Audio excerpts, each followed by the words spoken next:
National conference से नाराज हुआ कांग्रेस आलाकमान। नेशनल कॉन्फ्रेंस के समर्थन से नगरोटा सीट से लड़ने की प्रदेश कमेटी की सिफारिश पर लगाई रोक। नेशनल कॉन्फ्रेंस की तरफ से राज्यसभा में सुरक्षित सीट न दिए जाने से नाखुश है कांग्रेस आलाकमान।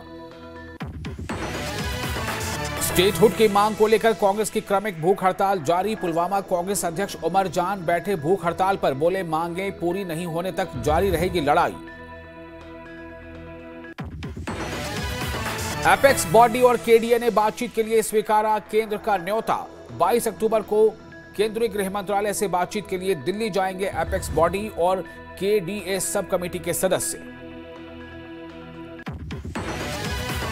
मेंढर में संदिग्ध गतिविधियों के बाद सुरक्षा बलों का सर्च ऑपरेशन जारी। संदिग्धों की तलाश में जुटे सेना और पुलिस के जवान।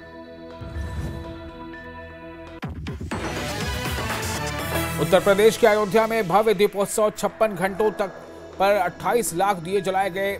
दीपोत्सव 56 घाटों पर 28 लाख दियों का बहुत ही खूबसूरत नजारा। दीपोत्सव कार्यक्रम में सीएम योगी मौजूद।